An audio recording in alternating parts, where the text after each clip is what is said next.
Hey everybody, it's Jared Hope with LLR Canada, doing another post as promised from a previous post on Facebook where I asked you guys out on Facebook world to put all kinds of questions out there that you wanted me to answer. One of the questions I got from a lady was, what are the top three mistakes that I've made in building my real estate portfolio?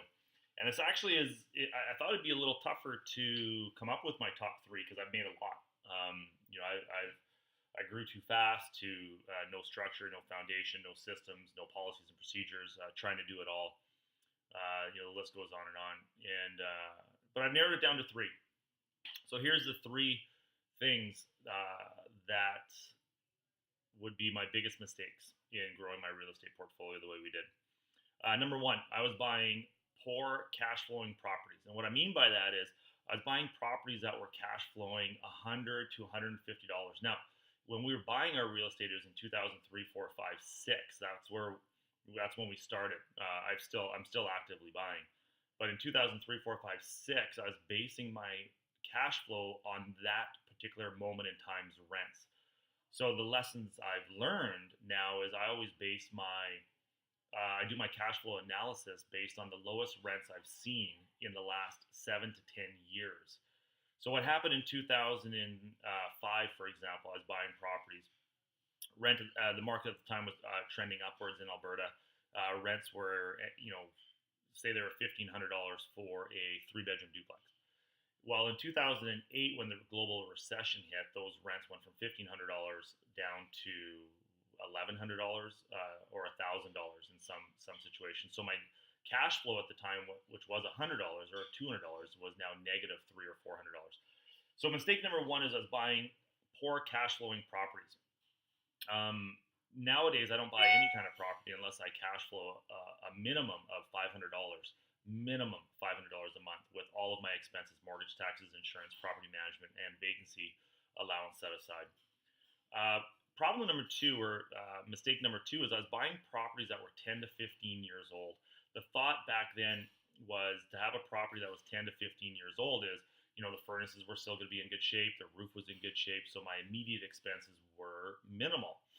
When the reality was 10, 15 years later, now all of a sudden all those expenses are real. So, back to that house I was cash flowing $100 or $200 a month, which is $2,400 a year. If it's $200, if it's $100, it's $1,200. Now you look at that house that's 10 to 15 years old when I bought it 15 years ago. Now it's 25, 30 years old, and now all of a sudden furnaces have to be replaced. And a furnace, nowadays you can't get a mid-efficiency furnace anymore. It's only a high efficiency, which is about $5,000. So if I'm cash flowing $100 a month, $1,200 a year, there goes 5 years of cash flow. So I was just doing my numbers all wrong. So now the correction we put in is now we only buy properties that are fully renovated or brand new. And this way the furnace, roof, water tanks, all the big ticket items, the big major expenses, they're 20 years out, 25 years out versus 10 years out.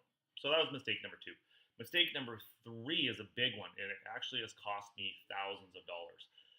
Mistake number three is I refinance. I have a bunch of partners, and three of my partners, we refinanced those properties after 5 years. So after 5 years, we built some equity, we built some good equity, and the economy changed. My partners didn't want to put any money into the account, so we refinanced it. And by refinancing it, we stretched the term back to 30 years, and we essentially drained all the equity.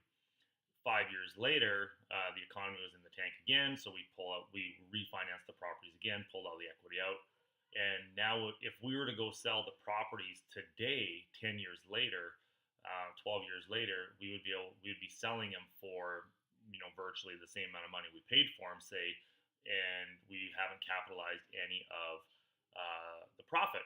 However, in saying that, in the last 10 years, we've pulled out all the profit twice.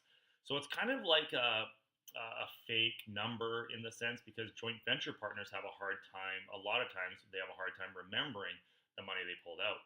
And when you keep on leveraging the money back out of the portfolio, and if you take that money and leverage it the wrong way, you're not actually utilizing it. So, if you take the money out and buy a boat, for example, you're not really utilizing the true benefit of the refi.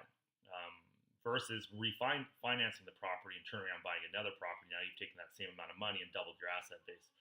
So those would be the top three mistakes that I've made. So number one is that I bought properties based on poor cash flow.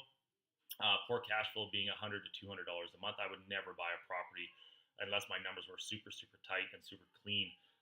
That only cash flowed $100 to $200 a month. Number two is I bought properties that were 10 to 15 years old, and I wasn't factoring in any of the long-term expenses. Whereas now we buy fully renovated or new properties. And the third thing is I refinance. If I were to do it all over again, I would not be refinancing my properties after 5 years or after 10 years. Real estate, one thing I've realized is real estate is not a get rich quick. It is a buy and hold strategy, and you retire off your real estate portfolio. You don't necessarily need to live off it in the first 10 years. So that's it. I'm Jared Hope with LLR Canada. Feel free to retweet, share, like, post, ask any questions. If you have any questions about joint ventures or anything else, by all means, just shoot me an email or reply to this post with a question, and I'll make sure to get back to you. Once again, Jared Hope, LLR Canada. You can reach us 780-443-1161, and we'll look forward to hearing from you guys soon. Thanks.